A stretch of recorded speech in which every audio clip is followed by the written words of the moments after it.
Hi friends, అందరూ ఎలా ఉన్నారు?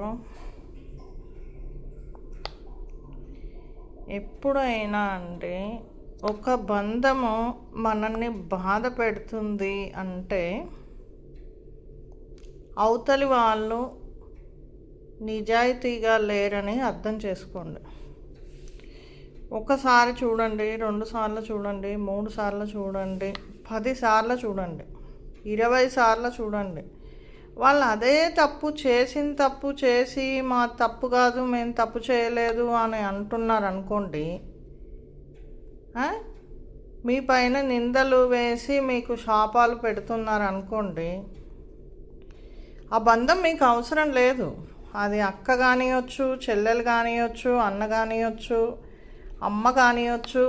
అమ్మ నిజాయితీగా ఉంటే ఇలాంటి గొడవలు రావు. అక్క చెల్లెళ్ళకు గొడవలు రావు, అన్న తమ్ముళ్ళకు గొడవలు రావు, బంధాలు తెగిపోవండి.